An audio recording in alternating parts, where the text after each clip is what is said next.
Oh my god, lads, can this week get any better? I really don't think it can.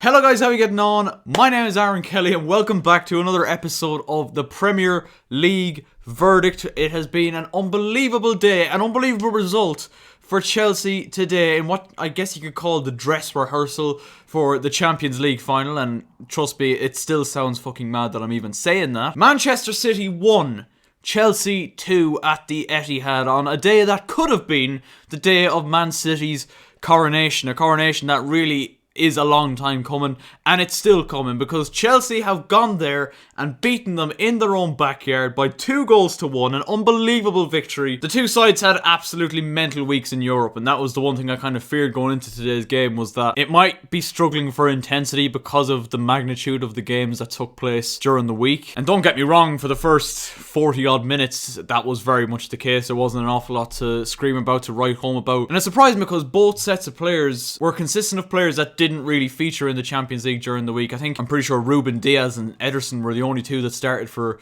City on Tuesday against Paris Saint-Germain. There was returns to the teams for the likes of Torres and Sterling and Aguero and Jesus as well. And Rodri really looked like he was the only out-and-out midfielder in that team. Benjamin Mendy also came back in, as did João Cancelo. Chelsea had a lot of changes of our own. Billy Gilmour came into midfield. There was also a start for Reece James. Thiago Silva dropping out. Marcos Alonso also started. And Hakim Ziyech as well. So, you know, it was very much a big enough change from both sides from during the week. But yeah, this game took a while to take off. And when it did, it really did take off. Raheem Sterling gave City the lead after a bad mistake from Andreas Christensen, who went off injured as a result of it. I think looked like he had a pretty bad hamstring issue. But the chance really looked like it was falling to Aguero, and Sterling it was that tapped it home. Then only a couple of minutes later, Man City won themselves a penalty after Gabriel Jesus was fouled by Billy Gilmour, and this was really the turning point in the game. Sergio Aguero stepped up, obviously a legend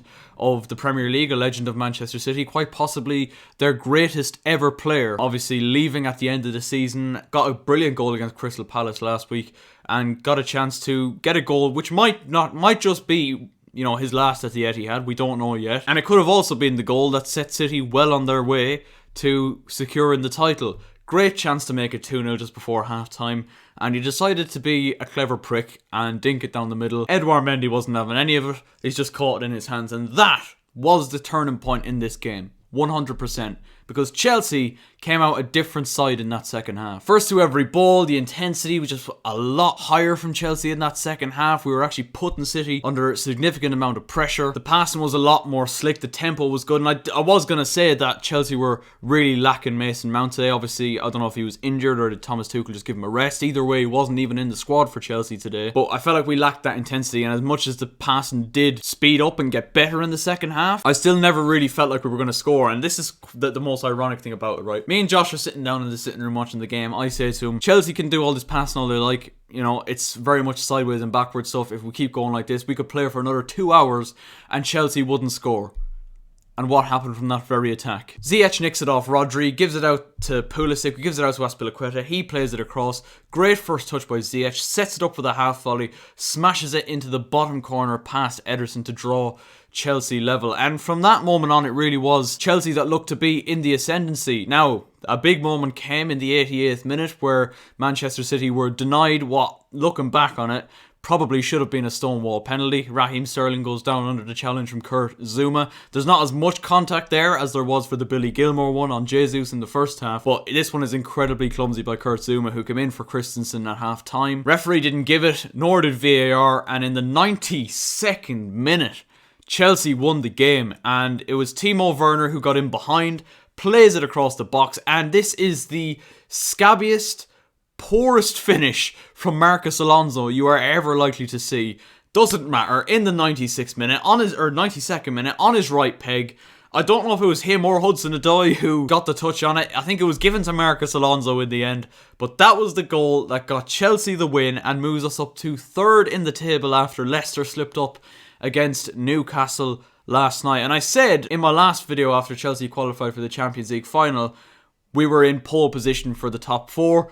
But now we really are. Man City was the one game that I was looking at thinking, you know, we might actually lose this game and it might give the rest a chance to catch up. But now, Leicester slipping up, Tottenham losing again today to Leeds to really, I think, rule them out of any sort of late top four chase for them. Liverpool are just about to kick off to Southampton. I'm going to go in and watch that game after I finish recording here. Chelsea are in a wonderful, wonderful position now to secure a top four finish. We also had 3 goals of our own ruled out for offsides by VAR, rightly. So Timo Werner got both of them, or got 2 of them, and Callum Hudson-Odoi, when he came on, also had a goal ruled out for offside, and I'm not complaining about them, rightfully. So it's something that I think, particularly Timo Werner, he was caught offside so often today, something he really needs to look at. But the game really changed when that Aguero miss happened, and I got a bit scared in the second half because Tuchel made a change. He brought off N'Golo Kante and brought on Jorginho, and if I was going to take one of the midfielders off, it would have been Billy Gilmour, but Billy Gilmour really did hold his own in this game. Jorginho came on, steadied us, and we snatched the win right at the end. And just as they were, just as Tuchel was making that change, Guardiola also brings on Gundogan and Foden. So you can actually imagine my fear when that was happening. City will feel hard done by and will feel that Sterling, or the Zuma challenge on Sterling, should have been given as a penalty. But they've scored it anyway. That's the question I think we need to ask ourselves. But, if Aguero puts away that penalty, we're looking at, I think, a comfortable enough Manchester City win. And now, I said it was the dress rehearsal for the Champions League final, but when we look at the 2 teams, or the 2 sets of players, these aren't the players that are going to be playing in the Champions League final for Man City, realistically. A few of them will, obviously, but, Kevin De Bruyne wasn't even in the squad today. Bernardo Silva didn't feature. Foden and Gundogan obviously came on, but weren't really given enough time to make a big impact. And Chelsea are going to make changes in the final as well. Like, Billy Gilmour's not going to start the final. Thiago Silva will play it as well. But it's a massive, massive victory for Chelsea. And as I said, it leaves us in a wonderful position for the top 4. It's incredible. Thomas Tuchel, since he's come in, he's managed to topple Pep Guardiola not once, but twice in the space of only a couple of weeks. Like, the man can do no wrong at the minute. I said this on the podcast with Jack that'll be going out on Tuesday. The belief this man has installed into this Chelsea team and within the Chelsea support. I was going into this game today thinking, we can genuinely win this. Now, did I predict us to win? Maybe not. But I did think there's a possibility there. Like, Chelsea seem to have that something extra, that bit of belief it's contagious. The fans have it, the players have it, and we are just absolutely massive at the minute. I think it's fair to say. It's certainly not in the bag top 4, but we've put ourselves in a wonderful position. We have, I think, 3 league games left against Leicester City, Arsenal and Aston Villa, and they're all winnable games. And as I said, that belief is now back in me as a Chelsea fan, that when we go in and play any game, I feel like we can win. And that is just a wonderful thing to be able to say as a fan. That's where I'm going to wrap it up, lads. Let me know your thoughts in the comments section down below. Also the thoughts on that Aguero penalty miss and the penalty that was turned down by VAR for the Zuma challenge on Sterling.